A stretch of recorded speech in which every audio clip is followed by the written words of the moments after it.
Okay, so everybody, good morning. Welcome back to the Princeton Summer School on Condensed Matter Physics. Our first speaker of today, Professor Nathalie de Leon, is from my own department, the electrical engineering at Princeton. Professor de Leon's group is now focusing on building quantum hardwares with color centers in wide bandgap materials. And her first lecture will be an introduction to quantum sensing with NV centers in diamond. Let's welcome Professor de Leon.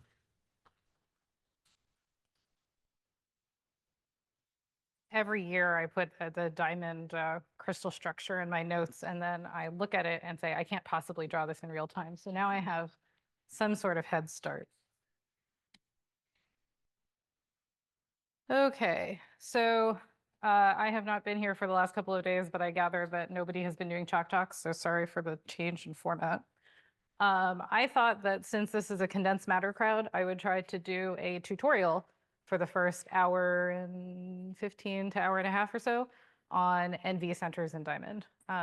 Just very quickly so I can get a temperature of the room. How many people have seen a block sphere?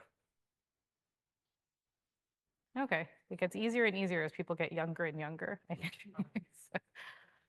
All right, so I think maybe some of you are familiar a little bit with this topic or have seen, talks at March meeting. But let me start with a high-level overview of why anyone is working on NV centers in diamond. So at the highest level, what an NV center is an atomic defect that's sitting in diamond. And that means that you have, because you're now using this as your sensing object, you have some potential for getting extremely high spatial resolution. So this is in contrast to tools that are like atomic force microscopes, where you have some, spatial extent of the tip that you're using, and you're really doing some lateral averaging over that spatial extent. Or, for example, scanning squid magnetometers, where you have a macroscopic circuit that you've printed, and your spatial resolution is really fundamentally limited by kind of the size of your circuit. Here, because my sensor is really a single atom, I have the potential to get, really angstrom scale resolution if you can get close enough. The other reason that NV centers are very interesting is that you have very, very long spin coherence.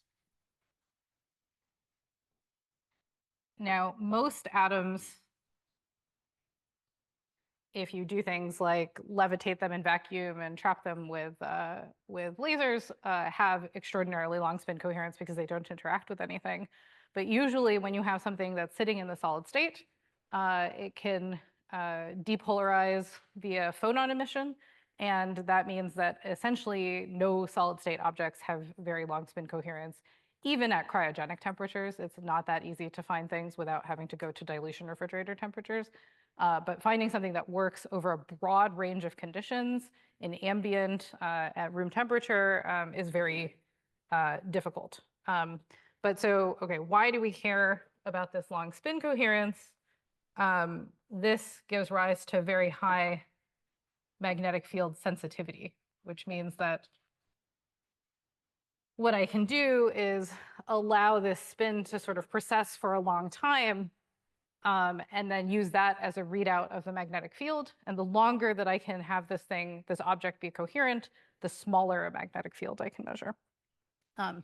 Okay, so what do I mean by long spin coherence? For NV centers, the T2 can be up to, let's say, milliseconds at room temperature. And at cryogenic temperatures, it's sort of unbounded. People have measured T1s of hours at dilution refrigerator temperatures, but your T2 is essentially limited by the magnetic environment. So, how well can you isotopically purify the bath? How well can you get rid of impurities? So I think what's actually in the literature is something like seconds, but that's more coherence than anyone needs. I mean, when you think about running an experiment every second, that's too slow. So you're not going to do it anyway. Okay, so the other kind of interesting aspect of NV centers is that you have optical initialization. So even if I had all of this spin coherence at room temperature, if I had no way to prepare the spin, this would be totally useless, because when I go to do a population measurement, I would have an equal population in both of my eigenstates. So I would get no net signal, right? So normally when you polarize spins in electron spin resonance, you have to cool them down and then let Boltzmann give you some net excess population. But at room temperature, you're not going to see anything. So this is very important because that means that I can actually prepare my spin. And then sort of the interesting thing about optics is you have this really natural way to do this preparation now non-invasively and in a scalable manner, because it is actually very easy to just blow up a laser beam and address a very large number of things. It's harder to do wiring, actually. Okay, so then the last piece is that we also have optical readout. This isn't essential, but it is very nice. So again, you can measure non-invasively and scalably. And then the idea is that now you can kind of combine all of these things with single molecule microscopy techniques. So what this suite of things allows us to do is really take like a single NV center, prepare it, let it evolve under some magnetic field or some noise, and then measure it. Okay, so the general idea, it always takes me a few weeks to figure out board management. So you guys are getting me cold in the middle of the summer. We'll see how this goes. Okay, so our general idea, what we're going to do is just measure the spin Hamiltonian in the ground state, and then use this to, basically infer the Zeeman splitting, and then that will just give us a local measurement of the magnetic field. Very straightforward. This is usually the way that you think of this is that you just go and do spectroscopy, figure out where your lines are. That is the least sensitive way to do the measurement. One better way to do it is to prepare a coherent superposition, watch its evolution, and then use that to measure your magnetic field. And then the interesting thing is that if you're watching this coherent superposition dephase, you don't have to just do a B field measurement. You can also do a variance measurement. So you can also get some noise in the magnetic field. And that is somewhat unique to atom-like sensors, that you have this big playbook for being able to do this. Okay. So in general, what this means is that I could just take my NV center and use it exactly the same way that people build other probes. So for example, SQUID, magnetic force microscopy, magnetic resonance force microscopy. I could do something like just take a cantilever that I painstakingly fabricate out of diamond, which is really difficult to do, but there are lots of people who are good at this. Place my little NV center, which I can think of as just a single spin somewhere in this cantilever, and then use that to look at some material of interest. And then what I'm going to do is just measure the B field. So in that sense, it looks exactly like a scanning SQUID or an MFM type measurement. And here, the typical resolution is going to be for practical considerations in these cantilevers, it tends to be more like 10 nanometers than an angstrom. That's not fundamental. People can probably overcome a lot of problems, but I guess those of you who are experimentalists who do scanning probably know that a lot of the problems with scanning are like, how brave are you? Are you really gonna spend all this time making this tip and then just crash it into your sample? And then the sensitivities that we're talking about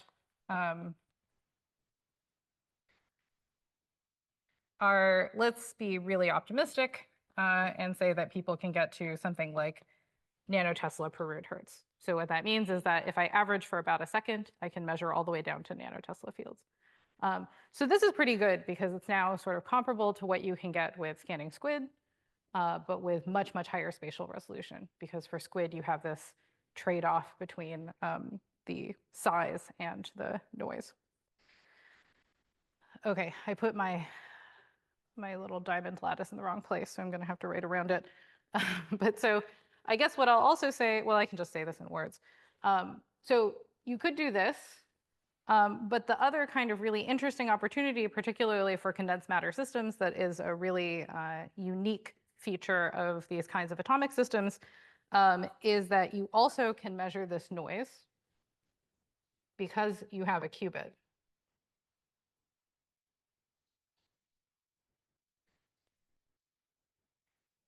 And this ability to measure noise means that we now have access to other kinds of quantities of interest, right? So instead of just looking at currents that give rise to B fields via Biot-Savart, we can also look at fluctuations in those currents, right? And now I can look at things like the full noise statistics of transport, which is very difficult to measure by other means. And if you do global transport, it's really hard to figure out what's going on.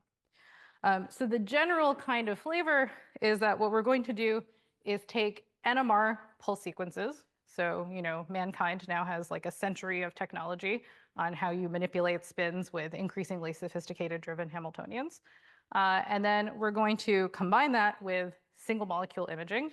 So you can add up all the Nobel Prizes between those topics. And then what we're going to do is use that as a tool for nanoscale sensing. Okay, so first I need to explain what an NV center is. I'm going to go very slowly because that makes people feel smart.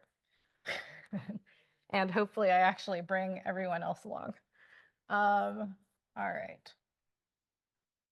So what I'm going to do is build up the structure and the electronic structure so that you can figure out what the basis is for the spin readout. And then I think one of the other things that I want to convey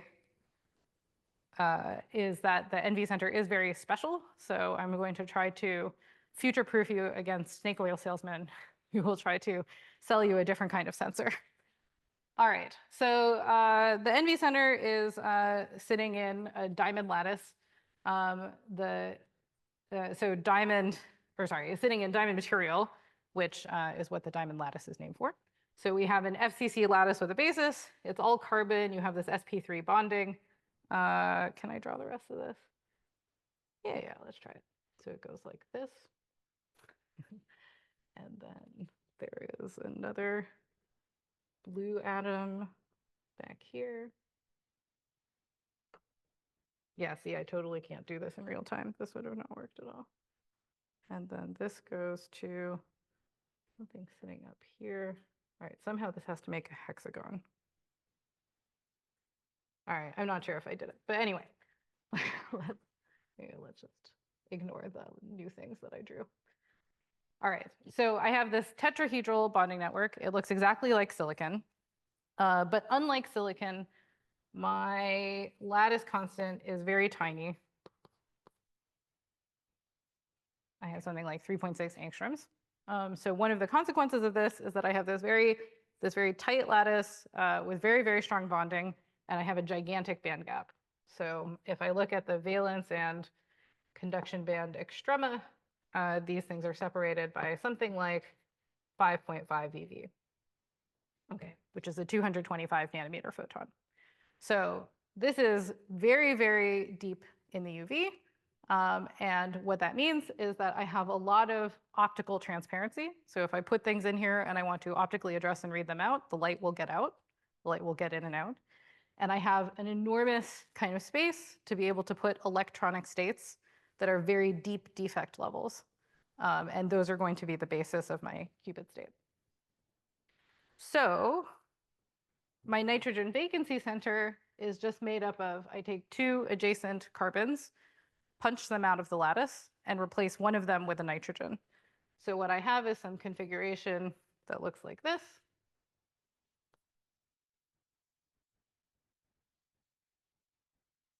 Where we have the implied carbons that are going out, and I just have some dangling bonds sitting here, and then I have a lone pair associated with the nitrogen. Okay, so this thing is sitting along the 1-1-1 direction and has C3V symmetry. So let's do some electron counting.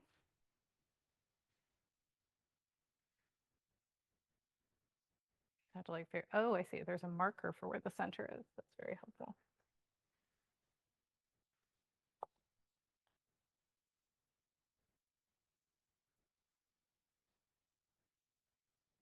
All right, so as a first guess, I have my 2 electrons from the nitrogen. And then from my dangling bonds, I'm going to have 3 of them that each give me 1 electron. Okay, and this gives me a 5 electron state that is net neutral because I haven't added any charges. I just punched out 2 carbons. So this is something called NV0. And that sort of implies that there's something else.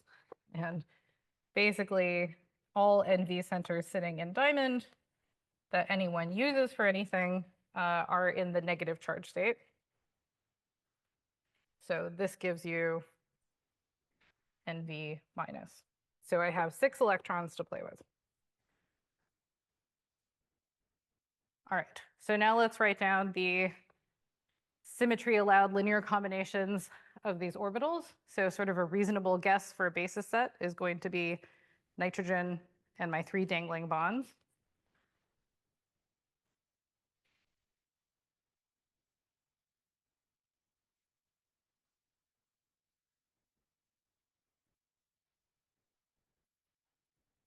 Okay, so I have N, let's just call them N, C1, C2, and C3. So what you would do is go to your point group table for C3V and then write down everything that is allowed under C3V. And that gives us something that looks like this totally symmetric state and its conjugate. And then the other 2 that survive are 2C1 minus C2 minus C3 and C2 minus C3.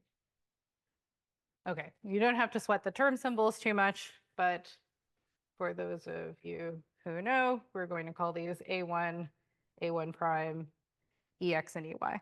And these are, of course, just the single particle states. So we haven't put in the multi-electron wave functions. All right, so now we have some number of orbitals, right? But what we want to do is figure out their relative ordering. And that's not something, I bet like Bob Kava could do it. But that's not something that you generally do in your head. You just go to DFT or measure things empirically. So what I will say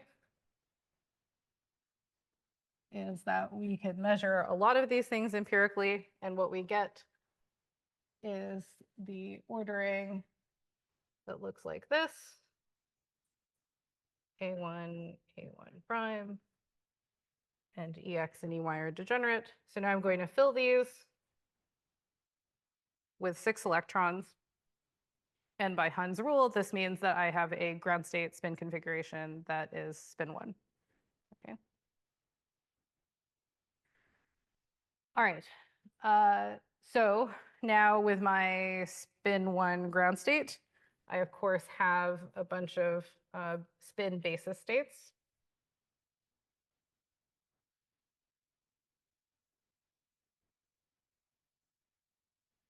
That are just going to be up, up, down, down, up, down, plus down, up.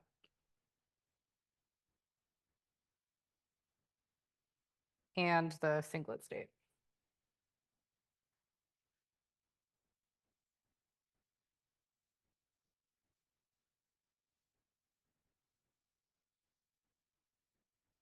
Okay, and these are my qubit states.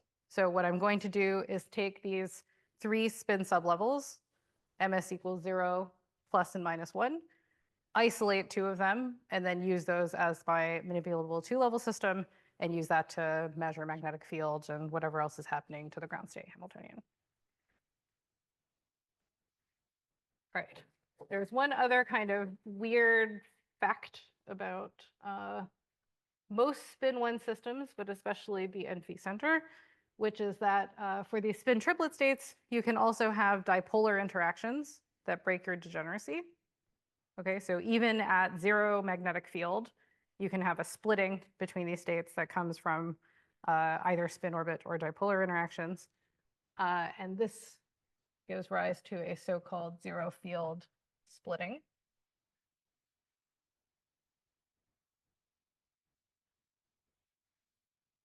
So at b equals 0, depending on exactly how these orbitals are, arranged geometrically relative to each other. Of course, if I wrote down these 2 states, then these have a dipolar interaction that is repulsive. So that's going to push the energy level up, whereas these 2 are going to have an attractive dipolar interaction that pushes the energy level down. Of course, that depends on these things actually having side-by-side dipolar interactions. If you had end-to-end dipolar interactions, then that would give you the opposite result. Right. Okay, so your 0 field splitting can go in either way. In the case of the NV center, because we are starting in this plane of these dangling bond orbitals, right? That's what the EX and EY orbitals are made up of, this highest occupied molecular orbital. Then you generally have side-by-side interactions. So what this is going to look like is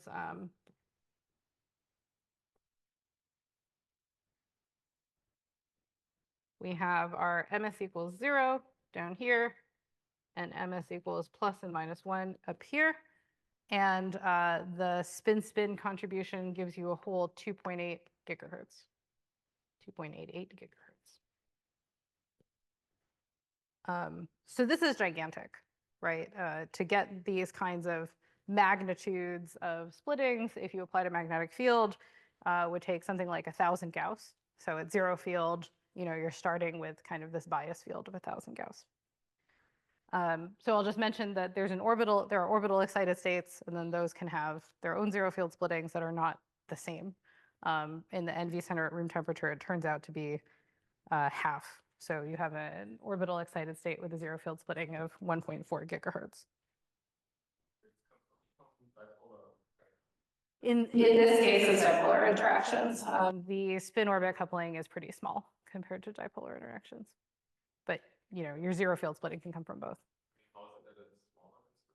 Isn't spin orbit coupling like interactions can be a 3rd order? This is 4th, or well, all of these are very light atoms, right? You're like way at the top of the periodic table, and then you've punched out a carbon, and then so your spin orbit coupling is just very tiny. But to give you an order of magnitude estimate, if you just go down to silicon vacancy instead of nitrogen vacancy, then the spin orbit and spin-spin terms are roughly equal. So that's around the break even. Yeah. What about the exchange interaction? Sorry? The exchange interaction. Exchange interaction. Oh, exchange interaction. How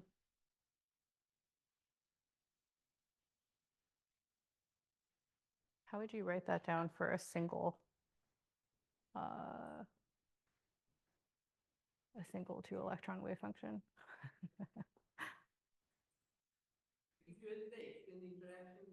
Then the dipolar interaction. Yes, I don't know the magnitude of the exchange interaction, but I know that the answer for the NV center is that it is all dipolar interaction.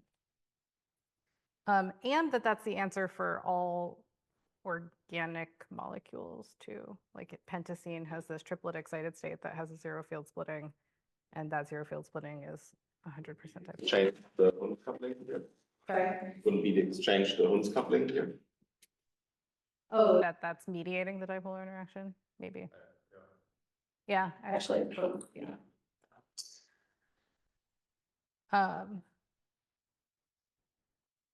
Okay. I'm a little surprised that I've gone all the way across the board, but here we are.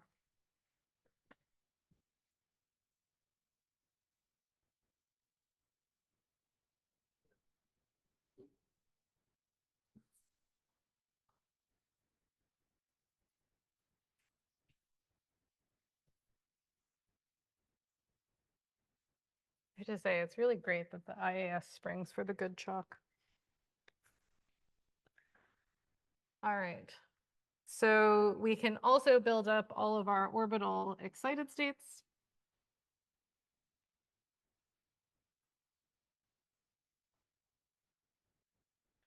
Okay, and this is a little hand wavy because it's just the single particle picture, but it gives you the right flavor. But we can just sort of push these things around.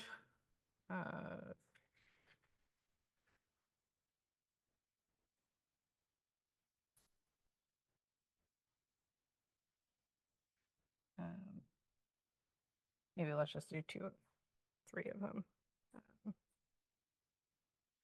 What am I doing? Oh, right. This one. Okay, so I have orbital excited configurations that are either triplet or singlet.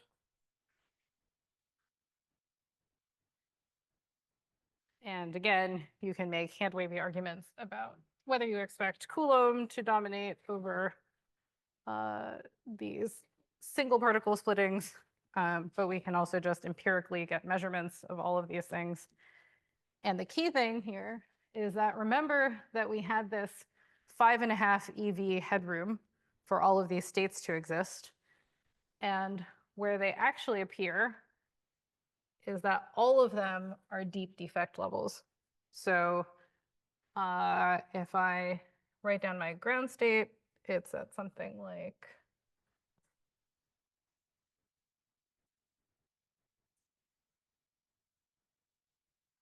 so this is going to be my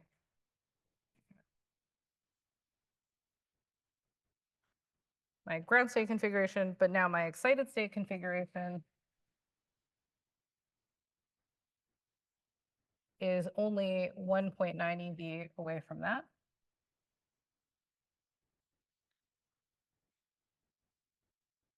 Okay, so this 2.9 EV means that I have this extremely deep defect level that will never thermally ionize. So I really have a well-behaved, atomic system in diamond. And then my orbital excited state is still an entire EV away from the conduction band edge.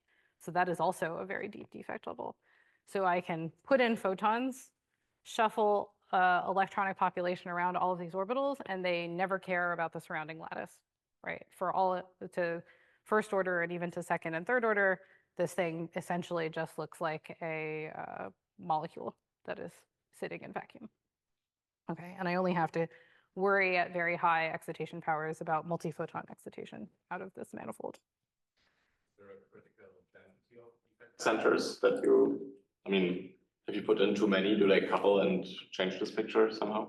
Yeah, well, so, okay, I guess there's the first thing that happens is, the very first thing that happens is that you can get fluctuations of this transition energy if you have electrostatic charges that are changing nearby. But you'll still have the same orbital picture. You're just moving the energies around. Of course, you can get close enough that you have spin-spin interactions, but those are relatively easy to parameterize. The overlap where you actually see wave function overlap and start really screwing around with things is probably at about 1 to 2 nanometers. So there's some sort of limit. I think it's like still a little bit up for grabs how tiny of a nanodiamond you can make, for example, and still have a well-functioning NV center. Much control on where you put the defects? Could you make like a chain or something in a diamond? Oh yeah, don't get too excited. So the short answer is no. So where we have control is over the depth. So you can control sort of where they are relative to the surface very, very, very easily because you can implant an ion with some particular energy and the straggle can actually be pretty small. Although if what you wanted to do was make some controlled dipolar chain for many body physics, then of course you're extraordinarily sensitive to disorder in the sign of that interaction. So even a tiny bit of straggle in this direction is pretty bad. Nobody has a technology that allows you to place solid state spins with angstrom scale or even nanometer scale precision laterally. There's sort of this like silicon donor STM thing, but that appears to like not work that well. I think it sort of worked just well enough to have a few papers, but I haven't, I haven't seen anyone publish like a giant chain of phosphorus donors in silicon either. So there is some kind of outstanding goal there that people haven't figured out. I don't know. To me, it feels like a 50-year problem, which means I don't know how to do it. Okay, so you have all of these states, and then just for completeness, let me write out the singlet states.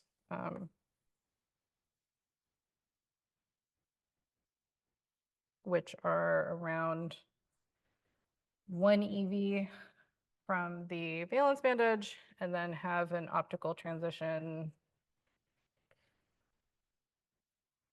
that is 1.2 eV away from that. So we have our triplet manifold and our singlet manifold, and you can have intersystem crossing between these two different spin manifolds, and they are both bright, but as long as I use the right optical filtering, I can collect only the photons from my triplet manifold. Okay? All right, so now I need to explain the optical dynamics.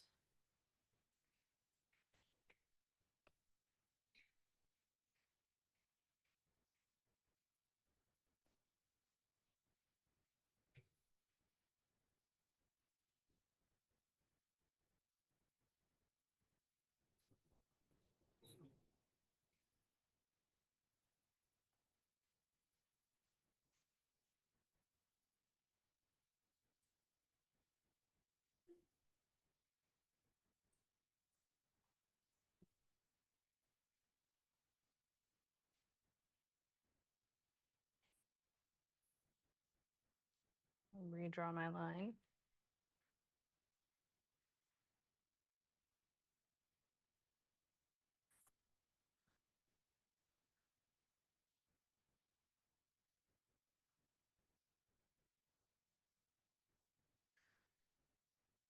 Okay, so the empirical absorption and emission spectrum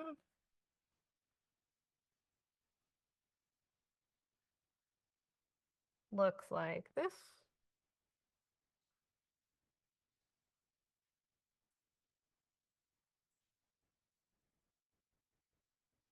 So I have this 0 phonon line sitting at 1.9 eV, which is 637 nanometers. So this is a red photon. And then I have a very broad phonon sideband in PL. So this is my emission. And then my absorption will just look like a mirror image of that. Color do I want to use?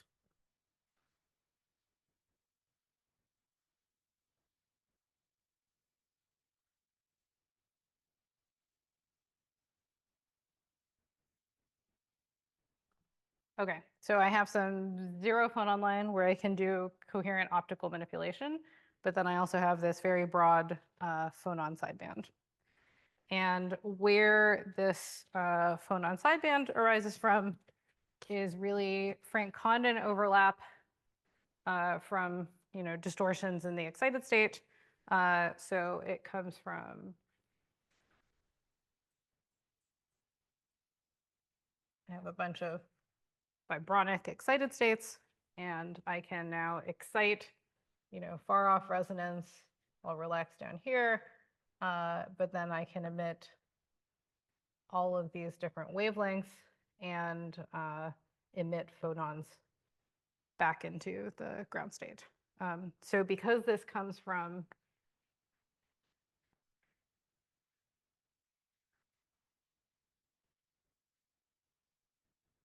from emission of a photon plus a phonon, then there is no way to freeze it out. So it is essentially fundamental. Even if I go to low temperatures, this is still my spectrum. Okay. For sensing, we don't really care. The important thing is that it's very high quantum efficiency. So every time I put in a photon, I get out a photon. So this thing is bright enough that I can get a lot of information per unit time.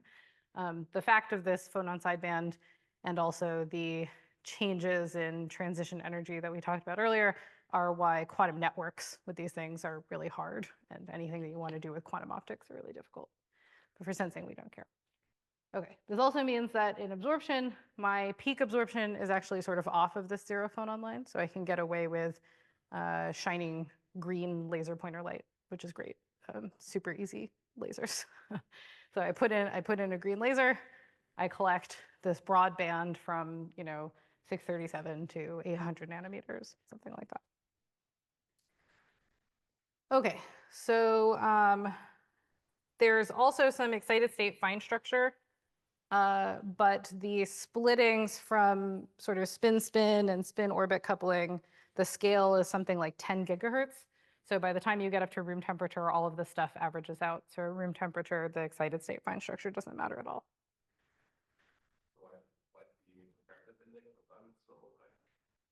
Why is the refractive index so high? Oh, gosh.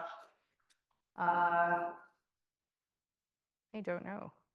I assume that it just has something to do with the density, right? That it's one of the densest materials. Sounds like a question for Derek Chang. Well, okay, I'll just mention as like a total aside, there is sort of this minor puzzle about why the refractive index of things isn't infinity.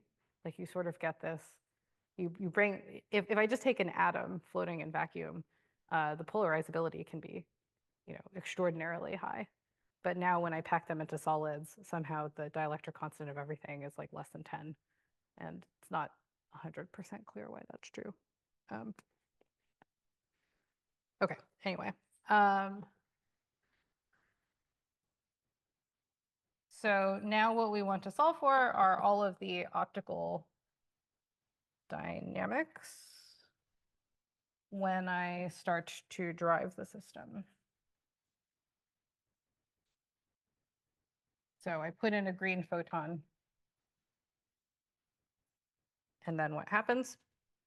So the relevant states here are my ground triplet and first triplet excited state, which I'm just going to use the proper double group term symbols, but it doesn't really matter. You can just think of these as labels. And then I have my singlet states out here. And my triplet states, of course, have all of my spin sublevels. And in general, to first order, all of my optical transitions are going to be spin conserving, right? So if I start in ms equals 0, I'm going to land in ms equals 0. And if I start in plus minus 1, I'm going to land in plus minus 1. So out of 0, things are relatively straightforward. I just relax down to the bottom of this phonon band, and then I emit a 1.9 eV photon. Okay, and then this is a nice cycling transition. So I can just keep on doing this hundreds of times before anything else happens. If I start in plus and minus 1, I have a spin-dependent intersystem crossing out to the singlet. That emits an IR photon. And then this guy selectively recombines and does the intersystem crossing back into ms equals 0. Okay. Now there are 2 more facts that you need to know, which is what are the lifetimes of all of these excited states. So my intersystem crossing, or my singlet state in general, lives for something like 150 nanoseconds. But my excited state, my orbital excited state here, lives for 12 nanoseconds. So if I had perfect collection efficiency and I just pumped this thing with green photons, what I should see is If I could always prepare in ms equals 0, I would get a photon every 12 nanoseconds. I get 88 million photons per second. But if I started in plus minus 1, there's some finite probability that I land in this dark state. And then I'm not going to get a photon again in the red until it relaxes back down here. So now I'm only getting a photon every 150 nanoseconds. That's just back of the envelope. Obviously, what you really want to do is solve these couple differential equations, but it gives you like the right order of magnitude. So it's really the fact that you have this spin-dependent intersystem crossing.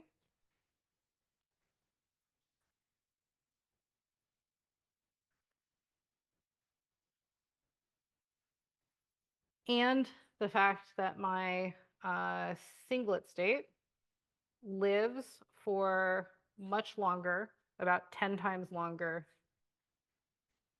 than my triplet excited state. That gives rise to spin-dependent fluorescence. Okay, so now just by counting the number of photons I get while I shine green, I can tell what spin state I was in.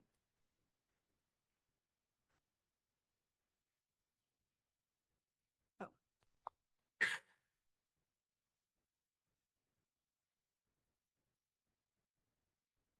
Okay, and then the other piece is that now if I wait long enough, where does all my population end up?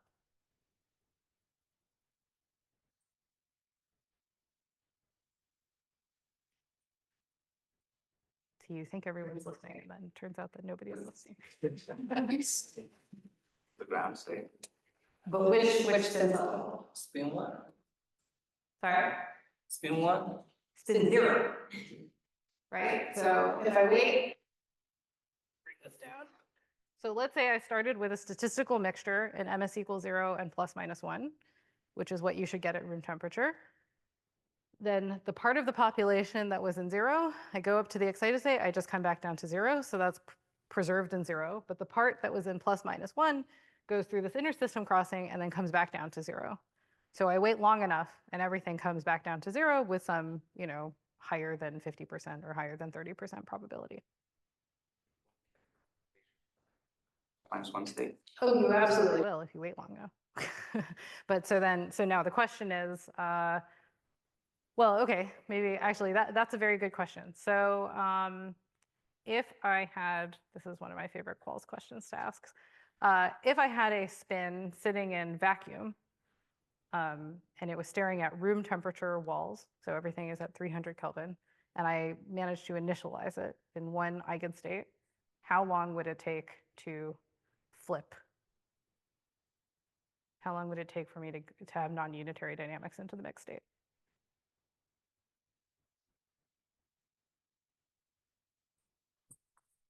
Just give me like a mechanism. How is it going to flip?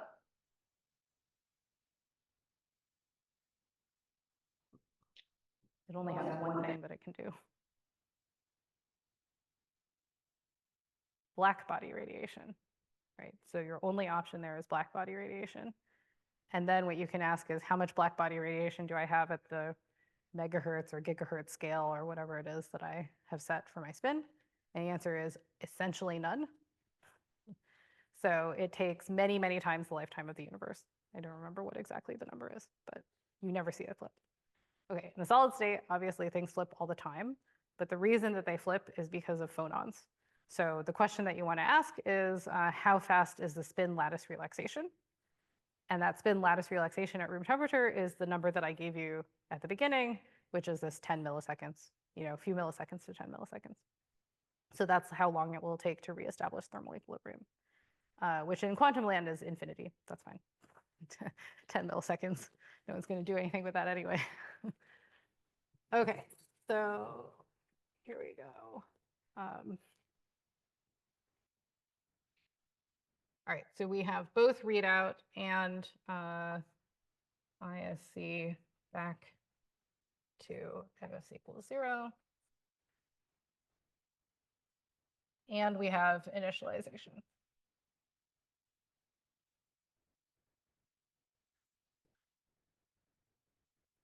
Okay, so when is the break supposed to be? I don't know. 11. I have like boatloads of time. Okay. We're actually going to get through this.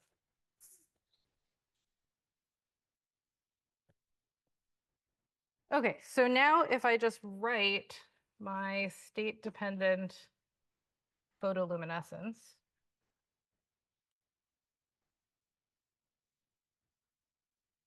over time, what I should see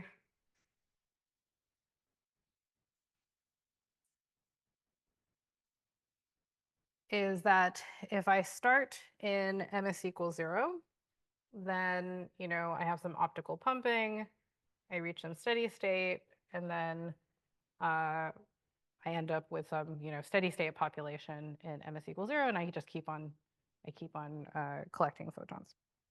Okay, so this is ms equals 0. But now if I'm in ms equals 1, my prediction is that initially I actually don't get very many photons at all because there's a pretty high probability of landing in this dark state. So I don't get very many photons, but eventually I have to meet up with this because at steady state, everything is going into 0 anyway.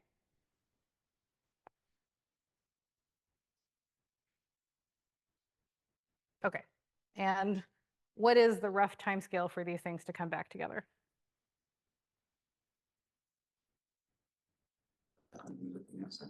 Exactly. The lifetime of a solid state. And it turns out when you actually solve the equations, this is like twice that lifetime. So by something like 300 nanoseconds, you're really at steady state. Other ones say ms plus equal to plus. Oh, sorry, it's equal to 1.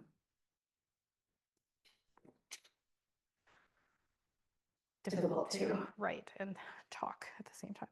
Okay, so this area between the two curves is essentially my spin contrast. And what I'm going to want to do is construct my measurement so that I collect photons inside of this window and don't add in a bunch of background from my steady state. So the general kind of sequence that we're going to apply is I turn on the green light for like a microsecond, something that's a few times the steady state, steady state threshold to prepare my spin. And then I let it do something, right, to measure some magnetic field or some noise, all in the dark. And then at the very end, I turn on the light and turn on some counter, look at photons entering like an APD or an SNSPD or something like that. And I only look for the first 300 nanoseconds. And then the number of photons that I get in that 300 nanosecond window is going to tell me whether I was in ms equals 0 or ms equals 1. All right, so that is called optically detected magnetic resonance.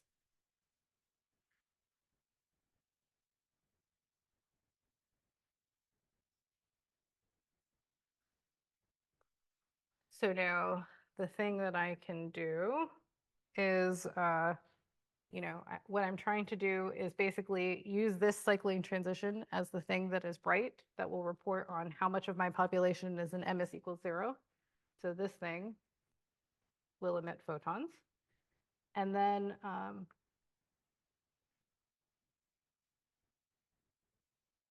and in between, I can do things like apply a microwave drive.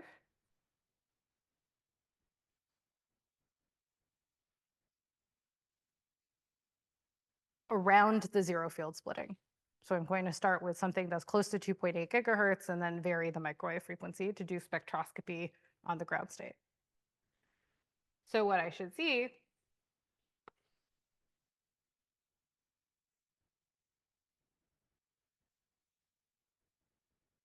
call this intensity. So this is counting red photons and then scanning my microwaves with a pulse sequence where, again, I turn on the green to initialize, wait some time, and then turn on the green again to collect photons, is something that looks like this, where as I go through my 0 field splitting of 2.88 gigahertz, I'm now driving some population with the microwaves into plus and minus 1. So that makes the entire thing go a little bit dark. Okay. And for the actual optical dynamics and actual NV centers, this contrast turns out to be something like 40%, 30 to 40%. Okay, so now I can turn on a magnetic field. And under a magnetic field, what I'm going to see is that these ms equals 0 and plus and minus 1 states will change with a Zeeman splitting here. So now my microwave transition frequencies are going to split around my zero field splitting because I can drive all of my single quantum transitions, right? I can change my spin sublevel by 1. So I have ms equals 0 to minus 1 and ms equals 0 to plus 1. Those are my allowed magnetic transitions. And what I should see is now 2 lines that have roughly half the contrast because I'm only driving some of the population. And then now this splitting between the 2 lines is going to be G times mu times B. So just by measuring where they are, I get a local measurement of the magnetic field. Okay. That's it. Easy peasy, lemon squeezy. So, so that's pretty much it. And everyone who is doing like scanning NV centers and DC magnetic field measurements, this is essentially the experiment that they're doing. They are just, you know, taking their NV center, putting it near a thing. They have to figure out some way to get reasonably high Rabi frequency microwaves and to get light in and out with relatively high efficiency. And then just by counting photons and scanning these microwaves, they can get a measurement of the magnetic field. So let me give you at least a couple of comments on the unique features. So everything, you know, we went through all these optical dynamics, and it sounds very tortured. But of course, if you have any atom that has optical readout, you can just like measure its Hamiltonian and then get a measurement of the magnetic field. So one question is, why is it that the only people who are sensing anything are sensing them with NV centers? So let me write down a couple of the unique features to protect you from snake oil salesmen, mostly. Because, you know, someday you're going to have to review NSF grants too.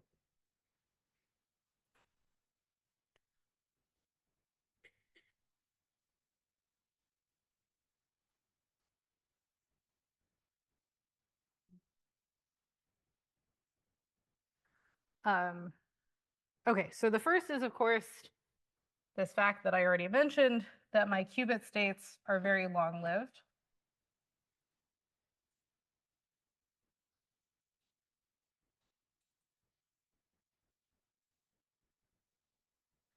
And this is true for both T1 and T2. So again, my T1 at 300 or at 300 Kelvin is something like 8 milliseconds. My T2 is entirely determined by the residual carbon-13 that's in the lattice, because you have a fluctuating hyperfine field that gives rise to magnetic noise that can destroy my spin coherence. So diamond is special for 2 or 3 reasons here. One is that it is the stiffest material, and my T1 is fundamentally going to come from spin orbit coupling plus orbital lattice coupling, right? So the fact that all my atoms are very light means that I have very little spin orbit coupling. The fact that the material is so stiff, the Debye temperature is the highest of all materials, means that I have very little orbital lattice coupling. So the insanely high Debye temperature, the very light atoms all sort of conspire to give me this T1 of 8 milliseconds. This is the best in class by more than an order of magnitude. So sort of the next defect that anyone has found is something in silicon carbide, which is right around a millisecond. Yeah. Oh, yes, sorry. I'm going to do that in 2 seconds. But just for now, this is the spin lifetime. So, you know, I prepare an eigenstate and I ask how long does it take to thermalize. T2 is I prepare a coherent superposition and then ask how long does it take to dephase. But T2 is complicated because it depends on what kind of measurement you're doing. So that's the last like 15 minutes is going to be going through that in detail. Okay. The other thing is that the single centers, oh, sorry. And then what I was going to say is the other reason that diamond is very special is because the dominant isotope of carbon is carbon-12. You only have something like 1.1% carbon-13, which means you have no nuclear spins around. You have very, very few nuclear spins. And then what nuclear spins are left, you can isotopically purify away. So I can just, use centrifuges to purify my feedstock and then use that to grow isotopically purified diamond. And people can kind of now, I'm going to put routinely in scare quotes. There's like one group in the world that can routinely make 99.999% carbon-12, which is pretty darn good. So this is different from other material systems in two main ways. One is that if you use a material system that is from odd columns of the periodic table, there are no stable spin zero isotopes of any of those atoms. So it's impossible. So you can't do this out of gallium arsenide, gallium nitride, whatever, boron nitride, because they are just from the wrong parts of the periodic table. Your options are chalcogenides, carbides, and that's pretty much it. Okay. The other thing that is more of a technological statement is that diamond can be grown with really exceptionally high purity. So we can now routinely make diamonds with 0.1 part per billion with a B background impurity concentrations of nitrogen, phosphorus, boron. It's mostly nitrogen and boron. There's only 3 other materials in the world that mankind has learned how to purify to that degree. Silicon, because modern society. Germanium, because there was a couple decade period of time where we hadn't decided that silicon was going to be silicon. And then there's like one detector material that the high energy physicists really needed. I think it's like tellurium oxide or something. And then diamond. So there's actually not like, we have an enormous materials investment in making this stuff with really high purity. It's not going to be that easy to find a replacement. Okay. The other thing is that single centers are very bright.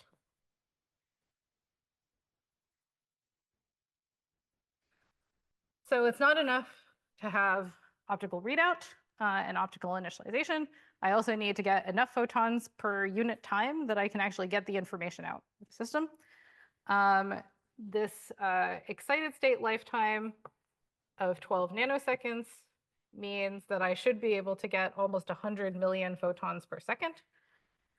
Realistically, because the index of refraction of diamond is very high and optics kind of suck, what you actually get is something that is, let's say, between 100 kilocounts per second and 1 million.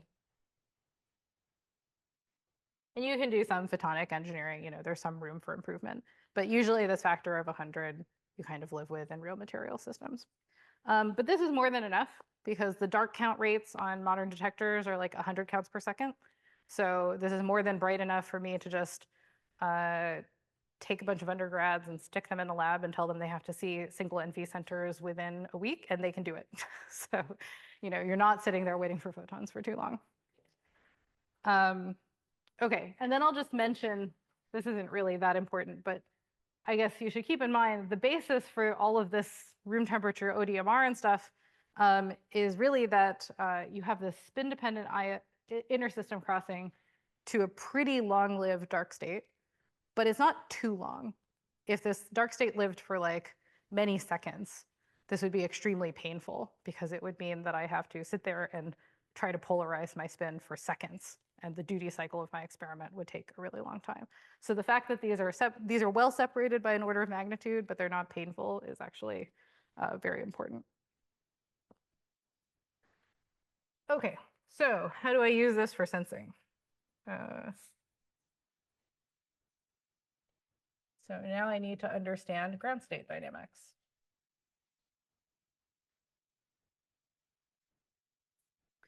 So what I've shown you so far means that I can kind of trivially take all of this and then measure a magnetic field. But what you really want to know is how can I measure a magnetic field with the highest possible sensitivity? And then can I get other kinds of quantities of interest like correlations in the magnetic field or variance in the magnetic field? So one thing that you can do for noise, let me say, and noise measurements. So this is not an exhaustive treatment of the topic. This is trying to connect as fast as I can to things that condensed matter physicists care about. So let's first talk about lifetime measurements, or T1 measurements. This is also called relaxometry.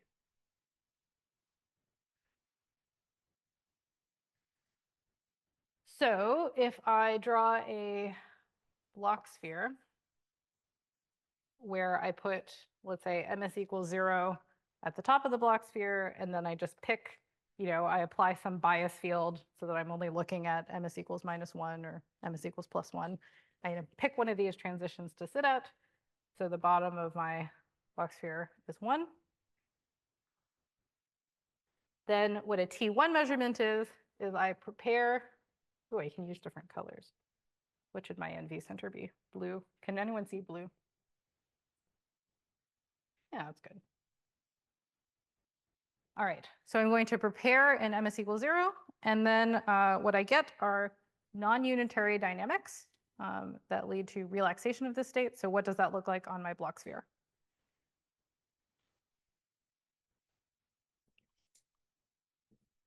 It's non-unitary or going off the surface of the sphere. And off the surface means the growth rate. Sure. Yeah. So what I will see over time is a shrinking state vector. So if I now just plot, so remember that my readout here is just counting photons, but when I count photons, that is proportional to the population in the 0 state. Okay, so what I can do is plot either PL, or I can now think of this as population in 0 over time.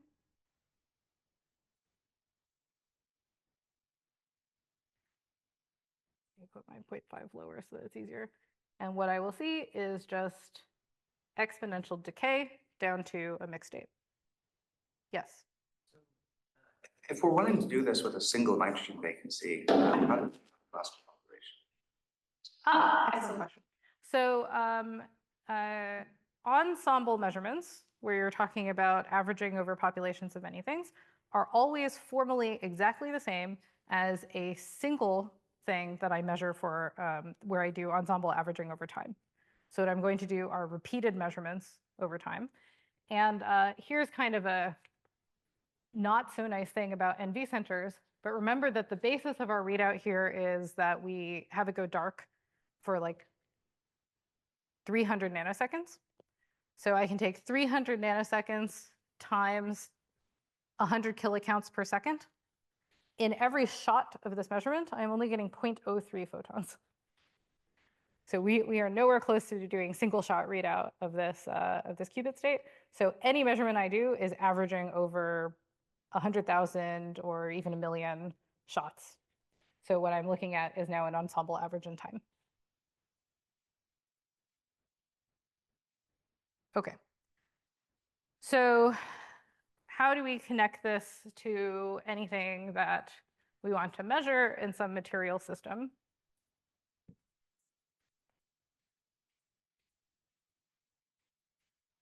Let's try to write down something slightly formal. Oh.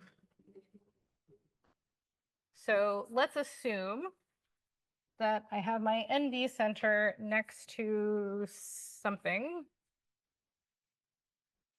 that gives rise to a classical noise field in a classical magnetic noise field. So like, for example, I have my NV center over here, and then I have some sample that's sitting up here, your favorite 2D material or whatever it is that you guys care about. And then this thing has, let's say I'm driving transport and we have current fluctuations, then what I will get is a magnetic field from Biot-Savart. And then if there's any Johnson noise, for example, then that will give rise to also fluctuations in the magnetic field. Johnson noise is when you have current, or when you have itinerant carriers that are at some finite temperature, you always have noise that looks like something times KT. I always forget what it is. Does anyone know? 3/2. KT. I don't know. It's basically it's white noise that comes from. Okay, so generically speaking, what we can have is, let's say, some classical noise.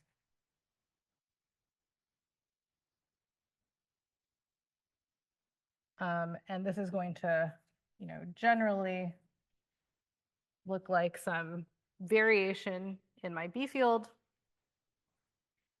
And it can change in time, and it can also have some spectral content. So what the NV center sees is, okay, and this is a little, I erased my NV center, so let me just draw it again.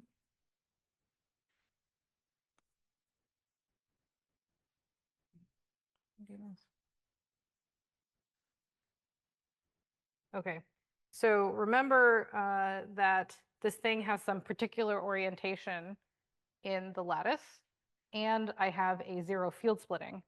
So this has a predefined quantization axis that is along the NV center axis because of this spin-spin coupling. Okay, so let's define this axis as A, and then I'm going to have my two orthogonal axes as B and C. So my NV Hamiltonian will look like, whatever my zero field splitting frequency is, plus some coupling between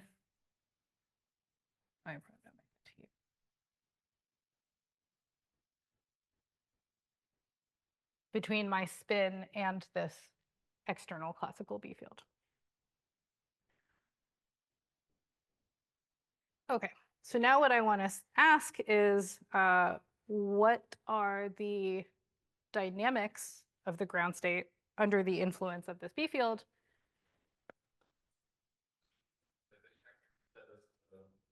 This dipolar interaction, right? Yes. There are two atomic sites in the diamond lattice, right? So yes, so we're picking there are actually four, that are related by symmetries. But if I pick an arbitrary B field, then I can split all of this into four. So I'm just going to pick one. I'll pick one, and I'll pick a single NV center, and then just ask, what is this B field doing relative to that single NV center? So it doesn't make a difference that you kind of like average over all the different possible defects. We are not averaging over the different.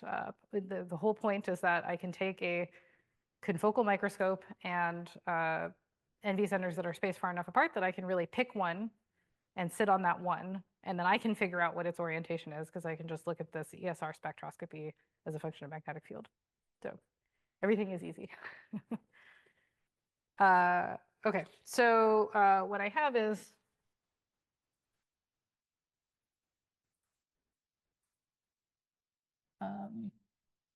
what I want to ask is, what is my relaxation rate, which is my 1/T1. And this is just going to be this gyromagnetic ratio of the electron. And then now what matters because of this, how do I put this? Yeah, okay, we'll put in the orientation soon. But what matters is I have my spin prepared on some block sphere, and then I'm asking, what is it that's going to drive it to the other eigenstate, right? So the orientation of the magnetic field noise that matters is the stuff that actually gives me a torque. So the only magnetic field noise that I'm actually sensitive to now is perpendicular noise. It's a sort of a subtle point. Doesn't matter that much. Let me just write that down. So I have some noise spectral content at the transition frequency that's perpendicular to the NV center. And let me write down what this is.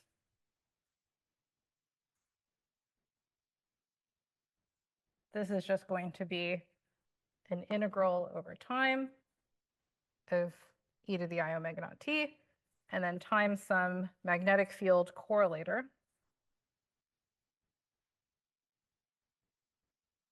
of the perpendicular component, where this B plus and B minus is just B plus or minus I B C. So it's the component of the magnetic field that is perpendicular to the NV quantization axis. Okay, so let me just finish out the T1 case, and then we can take a break, and we can come back to T2, and then you can all sit back and relax and watch a PowerPoint slide deck.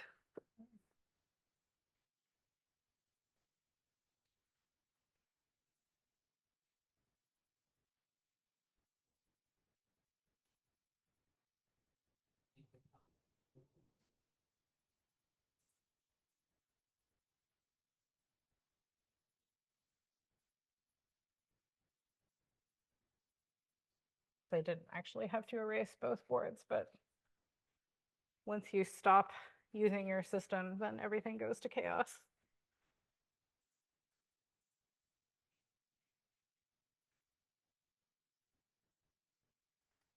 Okay, so let me just outline kind of what you would do if you had some material and I was trying to use relaxometry to understand it.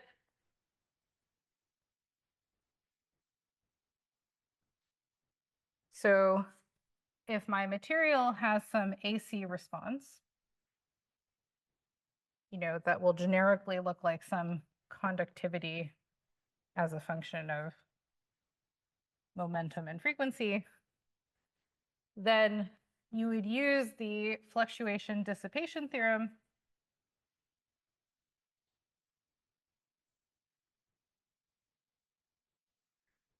to turn this into some statement about the current noise, which will generally look like some 2-point correlator in the current density. And then this current fluctuation is just going to now look like a magnetic field fluctuation because of Biot-Savart.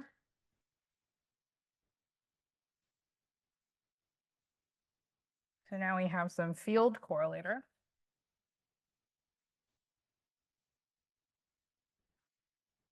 And then all I have to do is look at that noise and how it leads to relaxation in the NV center via Fermi's golden rule. Relaxation. So what I will just measure is some T1. Okay? So this is a generic tool. If I can just take an NV center, stick it next to anything that has itinerant carriers or any kind of transport, then in principle, I should be able to measure the AC response using NV centers. Now, the devil is always in the details, because now what you have to calculate is what is the actual sensitivity of the NV center relative to the size of the signals that I will see, and the spectrum of those signals. Sensitive than your direct current measurements, or it's just because it's non-invasive measurement?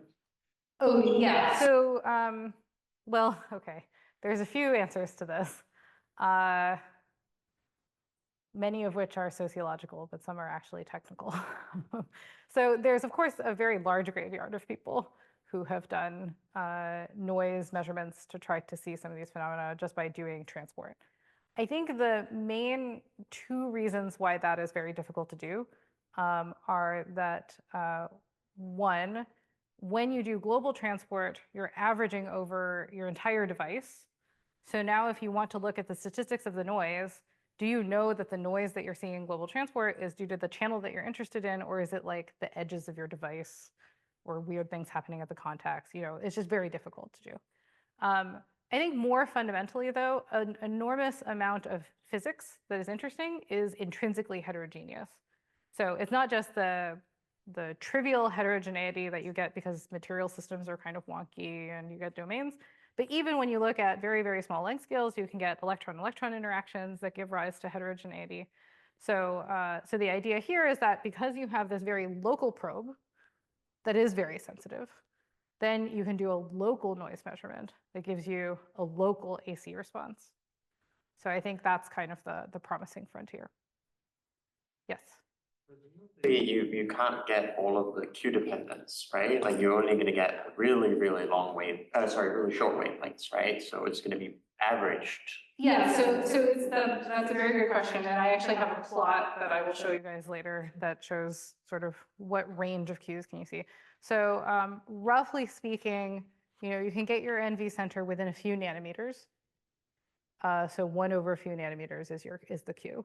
And then the way that you would get your Q dependence is by either moving it away, and then now you're averaging over more, and then you make some statement about the scaling. Or you can, for example, take multiple NV centers and then now measure correlation functions between them laterally to get different kinds of Q dependencies. But it's always going to be, let's say, a few nanometers is kind of the shortest length scales. We will not be able to do angstrom scale. Yeah. For the noise measurements, presumably, can you do like with the 2 different NV centers, right? Like why should the decay of the 2 NV centers in any way be correlated? Well, because the microscopic source of the noise gives rise to that correlation. So for example, if you have some magnetic ordering and your spin-spin correlations are the noise that you're looking at, then over whatever length scale those spin-spin correlations decay, you should be able to look at NV centers that also have correlated noise. Okay, but that will be the topic after the break. So let me liberate you now. And then this is the right timing, right? Someone said 11. Okay. And then we will return. We'll finish out T2 and then slides.